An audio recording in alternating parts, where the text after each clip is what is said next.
place to put it. Mm-hmm.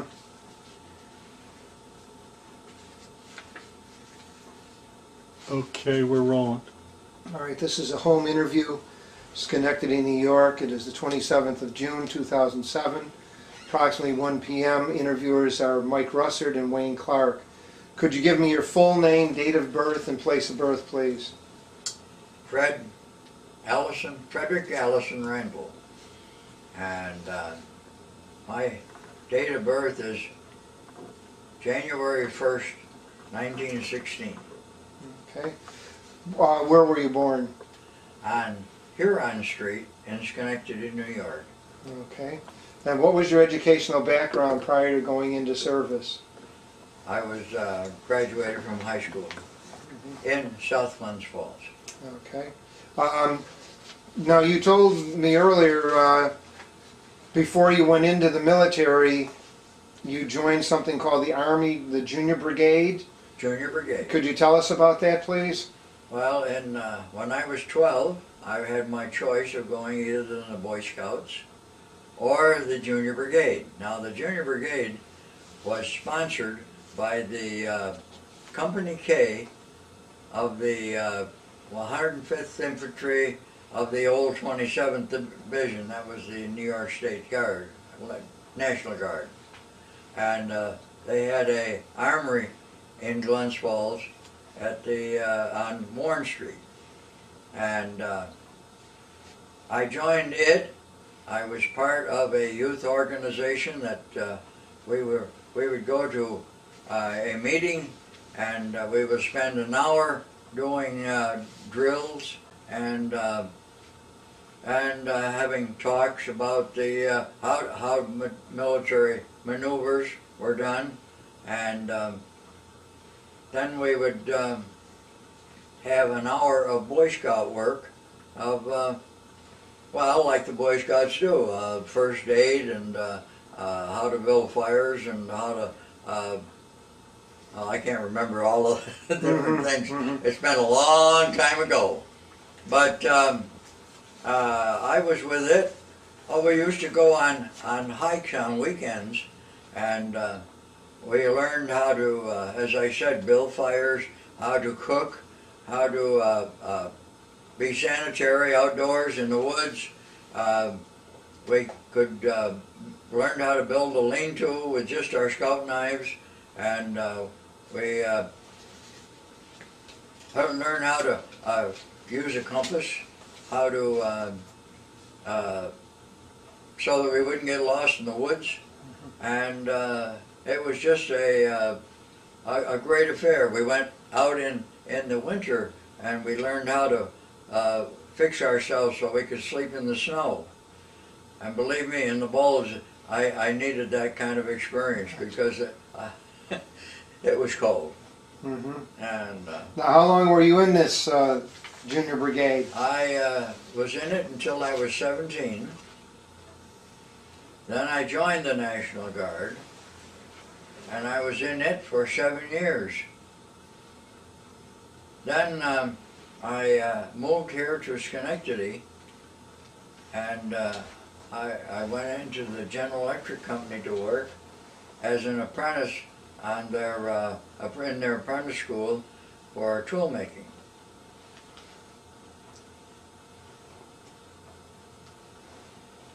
Okay. That was quite an experience because I was only in it for 2 years when they decided, Uncle Sam decided he wanted me to take the tour in World War II. So now I had a brother who was in the islands. I had a widowed mother. I lost my father when I was 7. And I had a wife and a 2-year-old boy. And I was 27 years old. And I still was drafted. And I was a tool maker in General Electric, and I was still drafted. I was working on the anode for the tubes for all this radar equipment that they were putting into submarines. And so I was drafted, and do you want the story of it? Sure. Okay. I got up in May one morning and I went out into 9 inches of snow here in Schenectady, and we got the bus to go to Albany.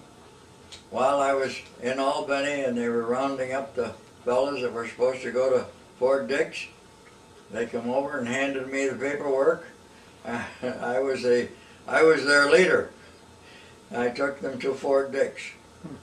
At Fort Dix we met a sergeant who took us maybe a couple of miles across Fort Dix to a barracks area, and then he said, "Hey, now is there anybody here that knows how to march men?" So I stuck my hand up, and 3 guys in back of me, "Hey, I'm on the ground." And sergeant comes rushing over and says, "Hey, what's going on?" I said, "I just want to tell you, I was part of the National Guard. I can march men." He says, "Oh," he says, "come on up here. See that light down the road there? This is 3 o'clock in the morning now. And see that light down there?" He says, "That's a 24-hour mess." He says, "March these men down there and turn them over to Sergeant Sikowski or somebody else." I don't remember those names, but then come back and report to me. And so I came back and reported, and he said, "Well, now go over and get a couple hours sleep." So he woke me up at about 6 o'clock, and we went down and had breakfast. We came back, and he took me over to quartermaster, and instead of having everything thrown at me like is normally does, and they just toss these things over, and whether the boots fit or not didn't make any difference. You just had them. Mm-hmm. Anyway, I had the, shall we say, privacy of trying on 3 pair of boots before I got the boots that fit right, and I tried on 2 shirts before I got the right size, and I made sure the underwear fit, and the socks, and all the rest. Well, then I went over and I took all the tags off, and I got into a fatigue uniform, and came back over and talked to the sergeant, and he put an armband on me as corporal and sent me over to the train station to bring in a new group. And I brought them over, and we did the same thing, and we changed at the, I took them down to that mess hall, and I brought the old fellows back, and we went directly to the quartermaster, where they went through like it didn't take any longer to do them, the whole company, than it did just for me. But anyway, I thought that was kind of privileged, but and I look back on it now, and I say, hey, how lucky could I get? Well, anyway, I was their leader from that time until they loaded us on a train. And have you ever been in an old train coach where the back of the seats go one way so the seat could be this way, or the back over here so the seat can be this way? Well, anyway, we would turn the seat back this way so there would be 2 seats, and we were 3 men and 3 duffel bags piled in the center, so that we were sitting with our with our feet up like this, and we were on that train for 5 days. And the only time we had a chance to walk was when they came to take us down to the meal car where they did the cooking and to feed us. And we do that 3 meals a day. And by the time that we got into Oh, we went clear to Chicago before we finally ended up in Fort McClellan, Alabama. Alabama was hot.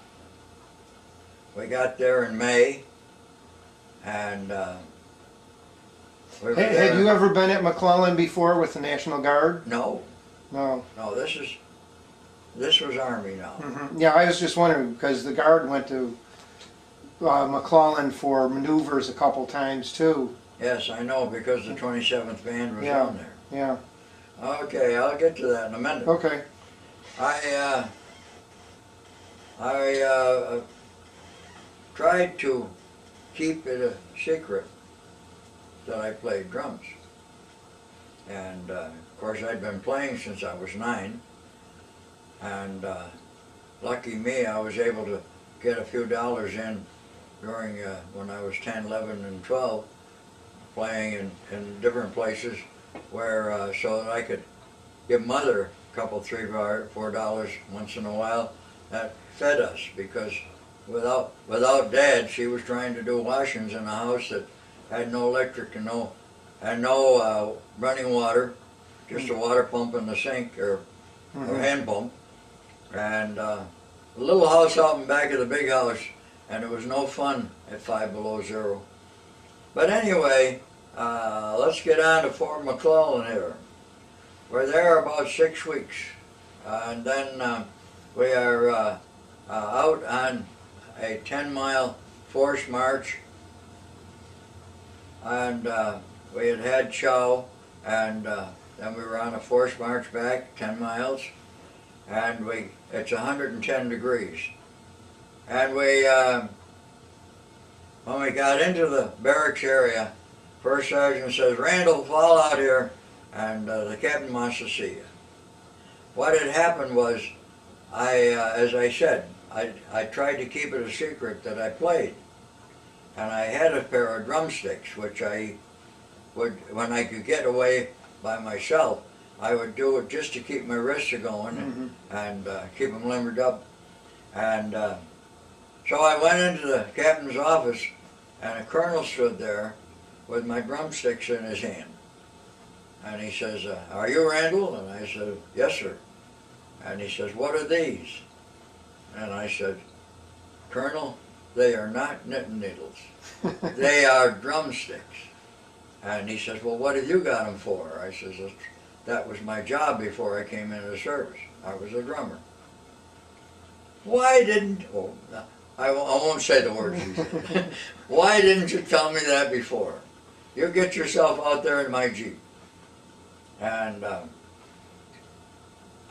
believe me, if you have ever been in 110 degrees on a forced march for 20 miles, which is 10 out and 10 back, you would be as rancid as I was. I mean, I was not only soaked, but I stunk. And but he's right in the Jeep with him over to the officers' club where the band is rehearsing, and they had no drummer. So I had to get up into the back of the drums and play. And of course, there was no problem. They accepted me right away. And come out of there and over to the band room where the marching band was getting ready to do the evening parade. They strapped a snare drum on me and off I went. No rehearsal, no, they didn't even tell me what march they were going to play. But anyway, after that, I was able to play. Oh, by the way, first thing, my first pay in Fort McClellan was $8.40. That was for that first month. Can you imagine $8.40? But anyway, they hired me to play in the officers club and the EM club. I had 3 nights of playing, and I got $5 a night for each one of them. And but then 3 nights a week, that Jeep would be waiting for me whenever I came back from whatever I was doing that day, and over to the band room to do the evening parade. Well, this was all fine. This was great. I was making a little money I could send home, and I figured that I was fortunate. So now we get along toward the end of the tour. We're getting ready for graduation, and the general of the whole division, the colonel from the company, or not the company, let's see, the general, the colonel, a major, my company commander, all took me to the commandant of the post to try to get me off of this training bit. I'd finished my training, of course, to go with the band. Now that was the old 27th band. They had lost their snare drummer, and they had no snare drummer. And of course there was no drummer in any one of the clubs. And I'd been filling in with that. And no matter what the persuasion was, the commandant says, no, absolutely, he's got to go. So I came home. 10-day delay. I went back, at the 10 days I had to report to Fort Meade. So I'm around Fort Meade getting, oh wait a minute, I missed one thing. The company, after graduation, the company commander was out there, and he said, first and second platoons, right face, forward march. And they went about, 10 or 15 steps, and then he halted them, and left face and at ease. Now, first and second platoons are destined to go to Japan, or to the islands. And that's what we were trained for. And third and fourth platoons were to go to Germany. I was the first man in the third platoon. And so I went to Germany. But I had to report to Fort Meade, and they issued us all new equipment, new clothes, warm clothes for over there. And then we had about 2 or 3 days that we had nothing to do. And so I'm wandering around the campus, shall we say, of the camp, and I'm in back of one of the warehouses and I hear music. And when I hear music, I'm very curious. So I opened the door and walked in, and I walked in on the rehearsal of the Army Field Band. Now that Army Field Band is the President's choice, you know. That's where they were stationed, is Fort Meade. And so I climbed onto a chair there and back in a corner, and I listened to them. It was just beautiful music. And when they took a break, I wandered over and I started talking to the drummer about, music and about this and about that. And he says, "Do you play?" And I says, "Yeah, sure, I play." He says, "Hey, play this next march." I says, I gotta go, he says. So I stepped over there, and they started in a march, and I played it. And then the director, he came down, and meantime this other drummer came back, and he says, I just asked him to play so that I got to go to the latrine. And he says, the leader says, "Where'd you come from?" I says, "Well, I'm en route to Germany." I said, I just am passing through, but I heard the music and I came in to listen. And the drummer here asked me to play one, so I did. He says, how can I get you to come with the band?" And I said, "I'm afraid that's a big job, because they have already tried that for the 27th band down in Fort McClellan. And I'm destined to go, I guess." So we got on a train, And we ended up in New York City, where they put us on a bus and took us up to Camp Shanks. Have you ever heard of that? Mm-hmm. Yes. In the Bronx. It's where the subway comes out of the ground. It's the first station there. And so I'm in Company A, and I'm issued our barracks and issued a bunk. I threw my duffel bag on that, and I back out watching the other soldiers come marching in. And so I saw this little guy, and he was all had a buff duffel bag over the top of his back. He was carrying a rifle, and in this hand he had a tenor saxophone. So I followed him right around till he got to his barracks, and I got talking with him. His name was Don Stack, and I said, "You got any other friends that have played?" And he says, "Oh yeah." He says, "I got a bass man that he's in this other barracks." And I said, "Let's go talk to him." And he knew a piano player. So the next morning we went to the sergeant who was in charge of activities and said, "Hey, you got instruments here?" And he said, "Why?" He says, "I got a 4-piece band here." I said, "Oh, you have? Oh, yeah." Now these guys had been with big bands, all with big bands. And so we got instruments, and they took us down to the officers club. And that was my duty while I was in. We played there for the officers 2 or 3 nights a week, and from then on we had all that time to ourselves.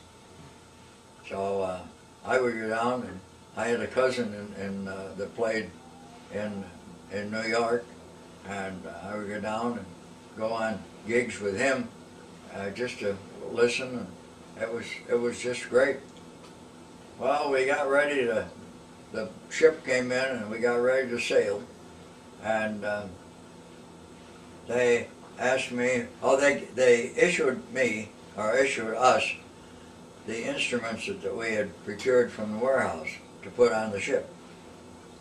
So they issued me a truck, and I put all the instruments in there and the music and stuff that we had got together, and I took it down to the ship, and I got the purser to give me a stateroom, and I locked it up, and he gave me the key. Now I had from about 10 o'clock that morning until 6 o'clock the next morning. And so I got a hold of Bobby, and we went out and had lunch, and that night he had a gig to play, and we went to this place where there was 14 strippers, and he and another drummer was playing it. So they did the first show. I'm sitting in the booth there. I had a beer, and sat there and listened and watched, and then he came down, and we talked for about 10-15 minutes, and he said, "Well, I got to do this second show." He says, "Then we'll go out and hear some real good music." I said, "Okay." So he took off, and about 5 minutes later he's back. He's got me by the arm. My drummer took off with some baby. He says, "Come on, you got to play for me." So I did the show for him. Well, anyway, the next morning I got on that ship, and I got the boys together, and I got a hold of the activities officer on the ship, and he gave us permission to do a little jam session on the fantail. Of course, we were out, but this is before we hit the convoy. And then we went out there and we started to play. We played for about an hour, and I got a little tired. I wanted to stretch my legs a little bit, and while I was playing there, I noticed this colored fellow was sitting on the stairs by me, and he says, "Well, can I play while you're gone?" And I said, well, yeah, sure, go ahead, you play. So he got in there and he played. He was a drummer. He was in a band in New York, but he turned out to be the chef for the crew on the board ship. Now, the way that everything was set up on the ship, there was 3,300 men, and they put one.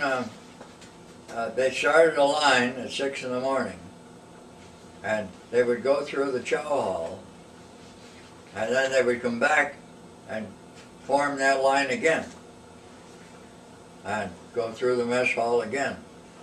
That was their daily routine. It took all that time to go through the line to feed all those people. Well, I'm in the line the first morning, and the little colored fellow grabs me and takes me down where the I don't know, what do we call them, the hole and under the deck there, and where the kitchens were. And he says, you go in that stateroom, I'll bring you your breakfast. And he brought me a tray. You'll never believe it. A whole pot of coffee, quart of milk, a whole box of cereal. I bet there was 5 or 6 eggs, all sunny side. There must have been a half a loaf of bread toasted. Sausage, ham, you name it, orange juice. And so he says, now, don't forget, he says, come back here at noon when you get hungry. So that's what I did, and that's the way I ate all the way over. But anyway, they made a call for music and entertainers, and of course the 4 of us went. During the people that came, they enlarged our band to 12 pieces. They had entertainers there, some name people out of shows in New York and in other places. Out of the 3,300 men, you might know there would be other musicians and other entertainers there. And so we did 11 shows in 11 days before we hit La Harbe. We were in a convoy, of course, and it was just a thrilling experience. We unloaded into Lucky Strike, and we were there for about 4 days, and in knee-high mud. You had to take your boots off before you could go in, and we were living in tents. And to get to your bunk, you had to take your boots off first before you could get into the tent, because they were so full of mud. But anyway, they loaded us on boxcars, and as usual, the men looked to me. I'm the oldest. I was called Pop down in training. And in training, in the boxcar, there was 40 men. Now these are 40 and 8s, they called them. 40 men or 8 horses. So I came evening, and somebody said, well, how are we going to sleep? So I lined them up, head, toe, head, toe, head, toe, head, toe. And when I got finished, there was 4 of us standing. So I reached into my duffel bag and pulled out my half tent, the half tent part, and some ropes, and I made a swing, a hammock, in between the 2 walls, like this. And I started to climb in it, and I looked around, there was 4 of them. So 5 days later, one K ration per man per day, a 5-gallon can of water for 40 men per day. 5 days later, with beards like this, everybody was rancid. No showers, no way to wash. And we landed in Vilsack. Vilsack was the place where they sent you out to the lines. And So you went as a replacement then? oh yes, I'm a Okay, replacement. yeah. Yep. And the first thing I did was go to the activities officer. Said, look, I've got a 4-piece band here, and we've played in the officers club and in a couple of places. I said, do you have any instruments here? Oh yeah, we got instruments. So we went down to the warehouse and we got a bass, and we got they had a piano in the club. They got drums and they got another sax and a clarinet for Don, and we went down to the officers club and we started to play there. And of course, that was our duty then.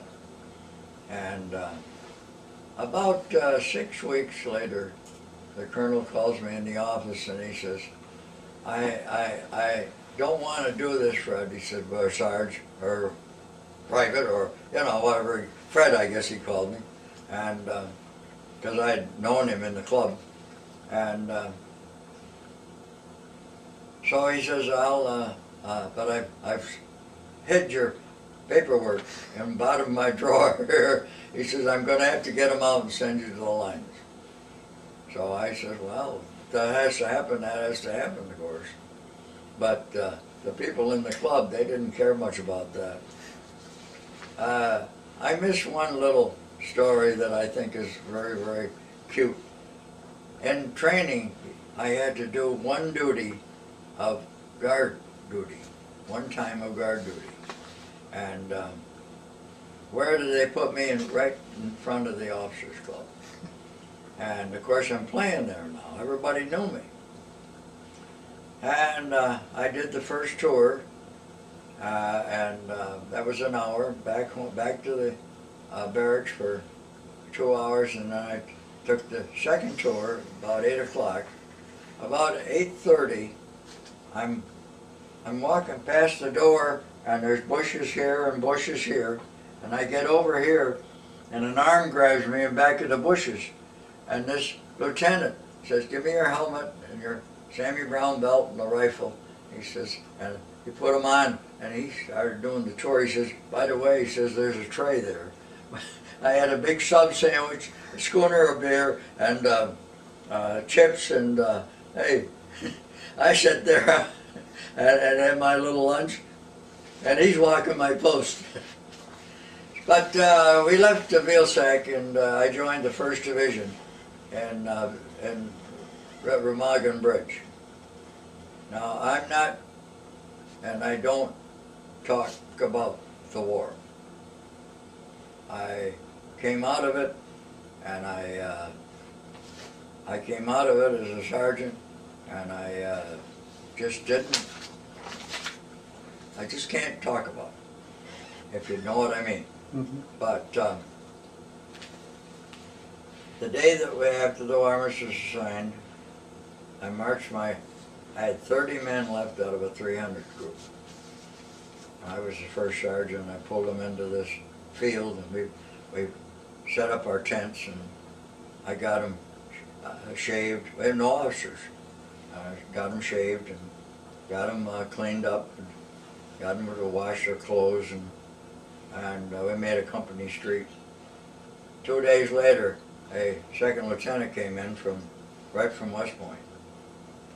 First thing I asked him was, Lieutenant, I want to transfer. You can't transfer. Oh, you run this company. You do this and you do that. And he went on. So I finally dismissed myself and walked away. And at the end of the week, a colonel came down from Regiment, and he said, now they're talking, first lieutenant, the lieutenant and the colonel was talking at the head of the company street. So I walked up and I saluted smartly and I said, sir, did my transfer come through yet? And the colonel took off after me. And he up and down, you know, you can't do this, you can't do that. I said, sir, I'm a drummer. I says, I played all my life. And he says, you are? He says, how long will it take you to get your stuff in my Jeep? They had a band back then. They didn't have any drummers. So after the inspection, I'm in his Jeep and we're back. We went into Scheinfeld Castle.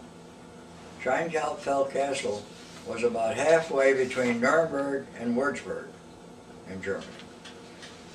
And I was there for 3 days, and the colonel decided that there was no use for a marching band or a concert band, so he said he would like me to take 5 men and go to Würzburg and set up a club. And so that's what I did. Now,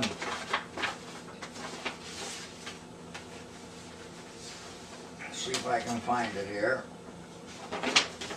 what I'm looking for.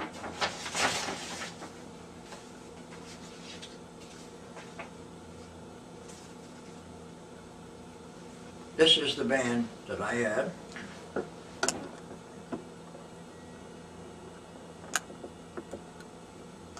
In a club in Würzburg, Germany. And I was there about 1.5 years.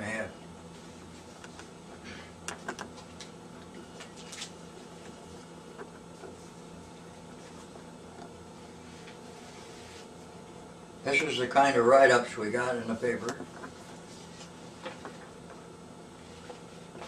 You want a copy of it? Sure, thank you.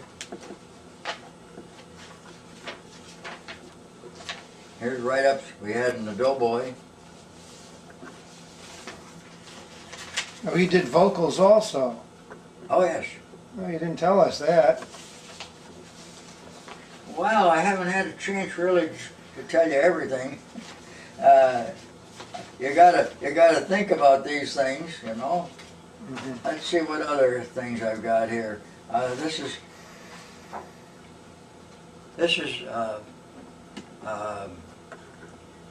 Zugspitze. This is the mountain where Hitler had his Olympics.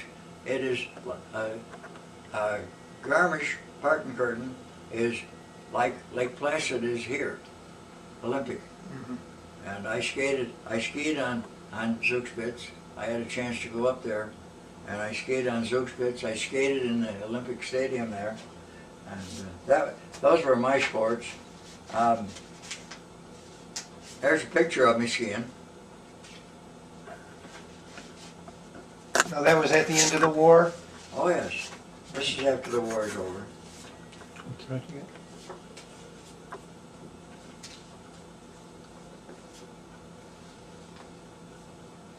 Here's one of the original pictures. As you see, it's yellow.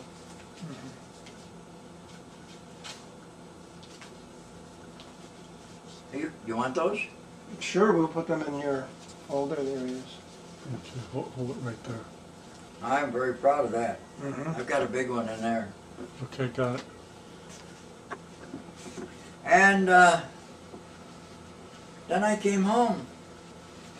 2 years of going back to work, and now from a kid, I was an amateur photographer. And I used to do weddings. I would do a wedding and take the pictures and do the book all at the same time for the couple.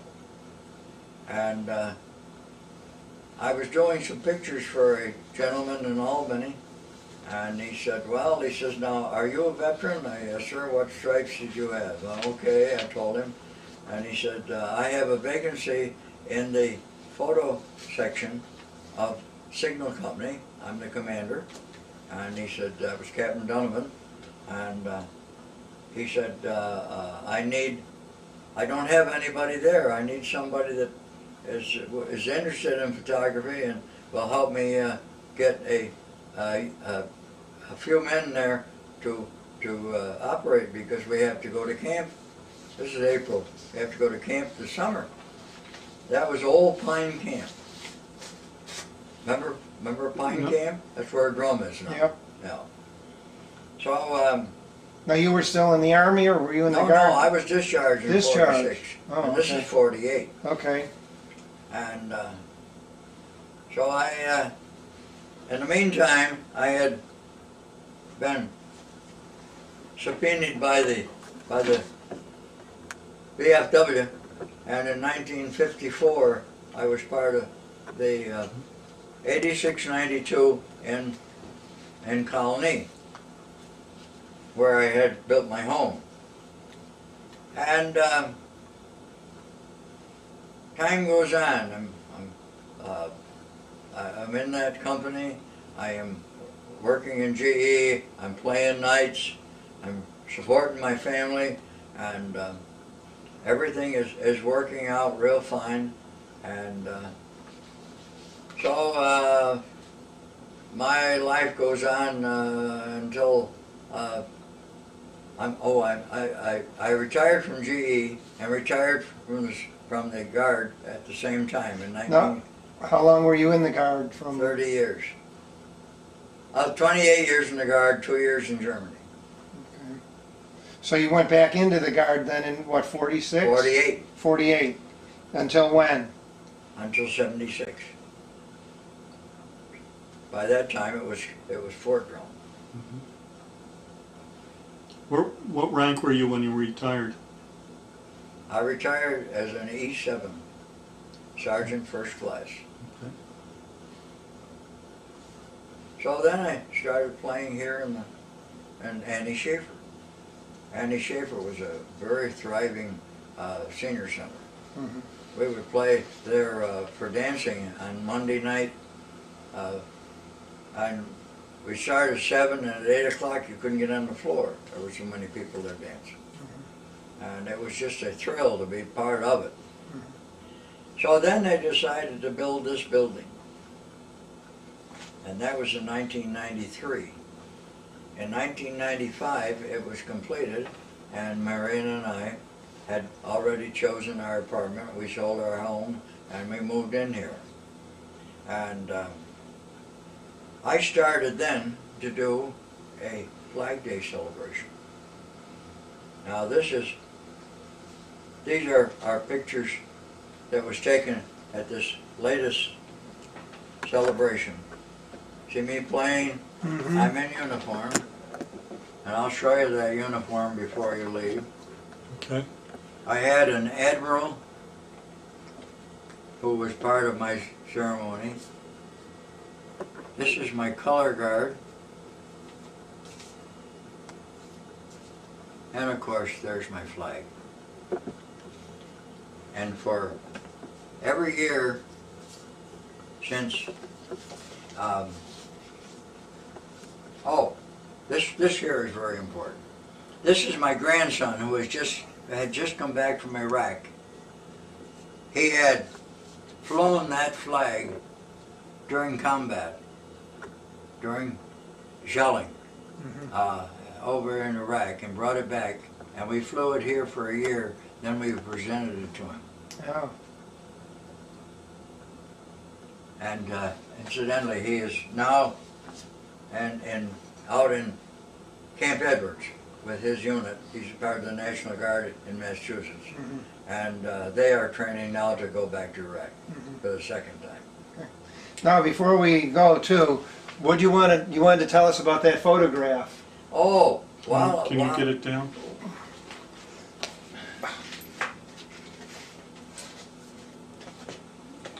Or let me see if I can spin the camera around. Well, maybe the light isn't enough there. No, that's all right. The light's fine.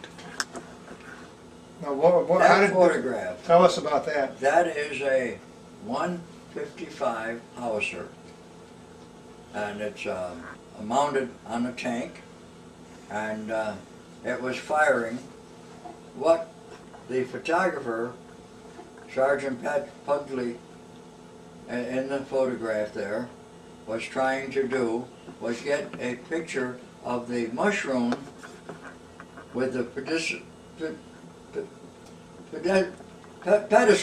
in the center. And it was raining. And I'm sitting in a Jeep waiting for him. And I noticed that I had one picture left on in my film, in my camera. So I just swung it around and took his picture. And that is what came up and ended up in the Stars and Stripes. Mm-hmm. It has the projectile. Projectile, that's the word. So now, as you see, I'm also a life member of the 1st Division. And I wondered if you... You got another hat there.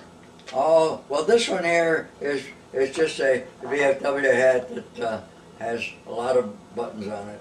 But this is my main one here, with my name here. And oh,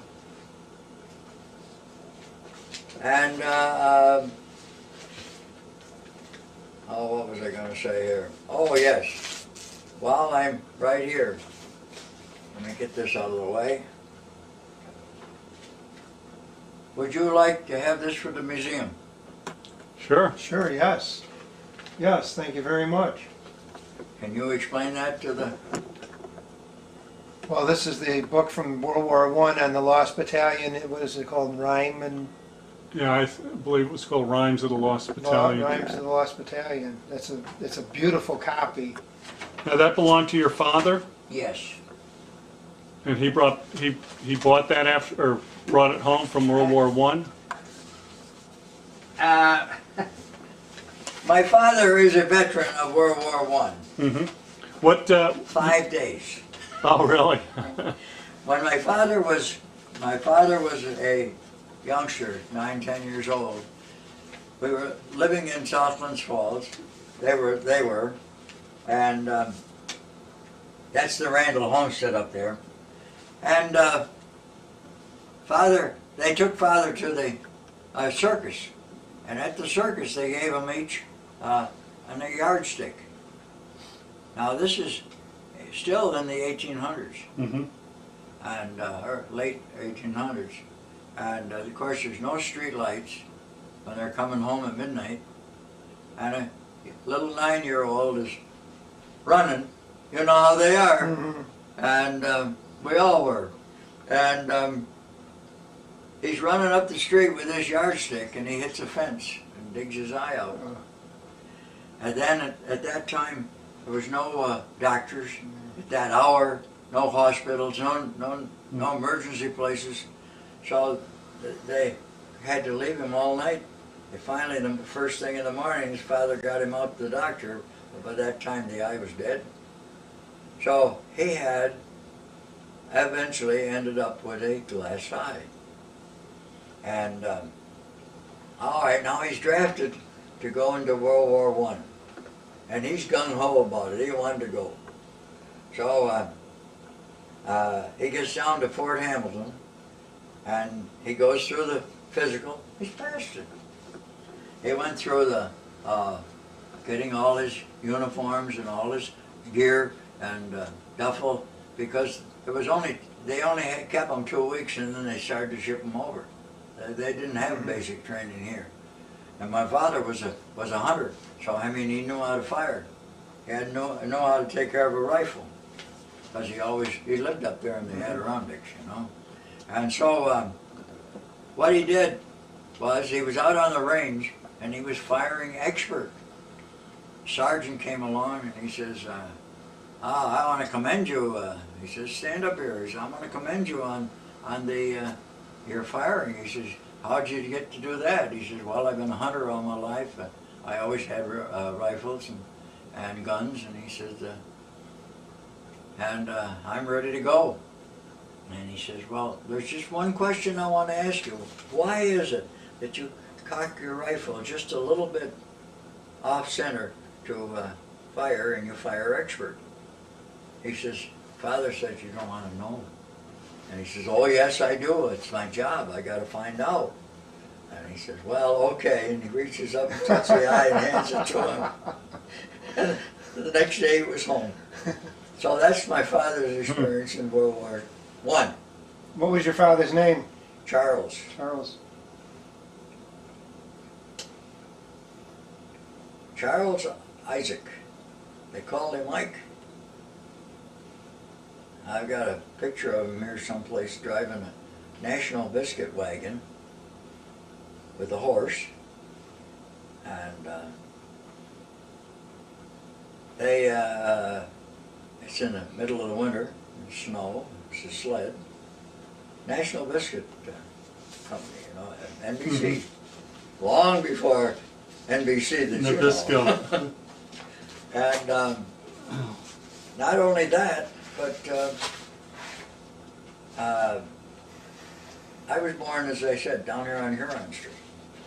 And my mother woke my father up about 4 in the morning, and he said, she says, you know, Charles, I think it's about time to go get the doctor.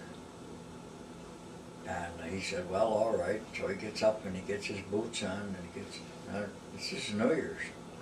Gets his boots on, heavy coat, big hat, gloves, and goes down into 5 foot of snow, drifts, and had to break trail, go from Huron Street, which is down by where the old locomotive works was, up beyond Brandywine to get the doctor, and then bring him back and break trail for him. And they sat around the table, and I kept them waiting until 3 in the afternoon. You weren't in a hurry, huh? Everybody likes to hear me tell my stories. I've got, I went by a whole dozen of things that, in training, when I was young, of course, Saturdays and Sundays I had to work. And one of the jobs was in Woolworths up there in Glens Falls. I got a job on the sandwich board. And on Sunday morning, they would come in for their coffee and donuts and eggs and whatever they wanted for breakfast, and in a hurry on our way to church. And I got to a point where I could take 2 eggs and crack them like this in cups, you know, and have them ahead of time so that I'll just throw them on the grill. So I'm down in Fort McClellan, and of course one time I had to do KP. I walked in a little early, and the chef was doing, you know, 1 at a time, and I sort of nudged him over and reached over and got 2, you know, and he stood there with a mouth wide open. It was so surprising to have somebody come in and do something like that. He says, oh, you've done that before? And I said, yes, I have. And he said, why? Well, okay. He said, I'll just go here and I'll see about getting this bacon out. And he said, you just do the eggs. And I said, okay. So we got the bacon out and got it on the grill and got it cooked and got sausage out. And in other words, in other times he had coffee made and everything was all set for breakfast. The troops came in, and all the other IKPs came in. They're cleaning the stoves and peeling potatoes and onions and you know, that kind of thing. So he had me doing the eggs, and I was serving the eggs. How do you want them? Sunny side? Do you want them turned over or over easy, or do you want them scrambled? And so I gave him, and that's the first time that he ever had a chance to do that. And so the troops were very happy.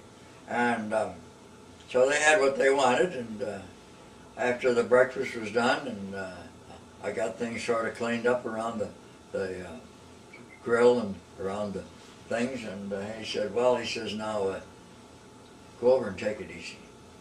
So I'll come back about 11. We start getting dinner ready, or lunch ready.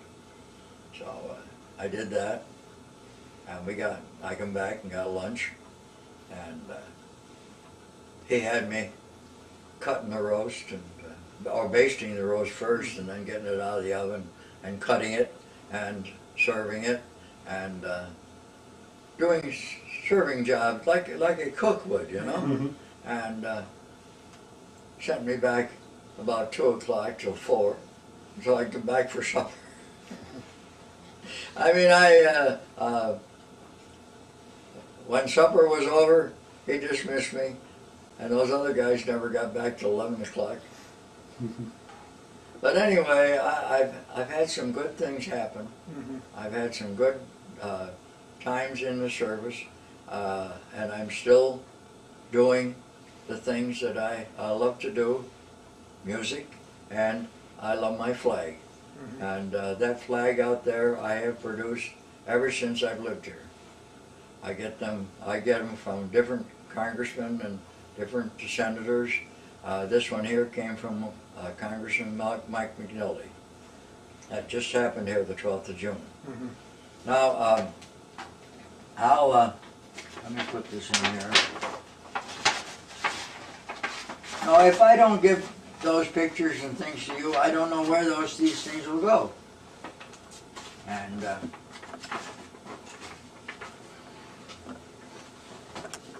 I'd like to show you my what I was, and I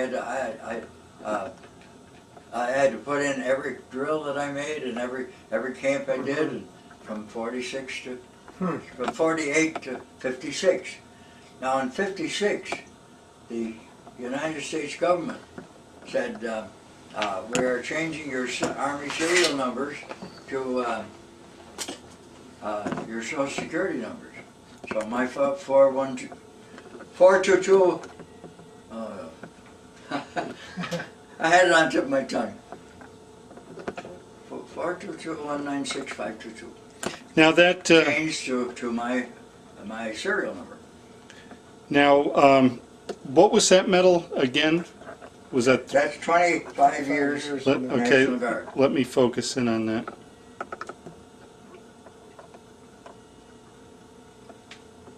I'm very proud when I go to like Okay, military got it. ball. I wear a white shirt and bow tie and this right under it, and there's only a half a dozen of us left that wear them. Okay. But Great. anyway, I'm very, very happy. Oh, this is a Belgique Fortiger. You know that. Okay. All right. Thank you. Well, if there's anything else I can help you with, Well, that's fine. An excellent interview.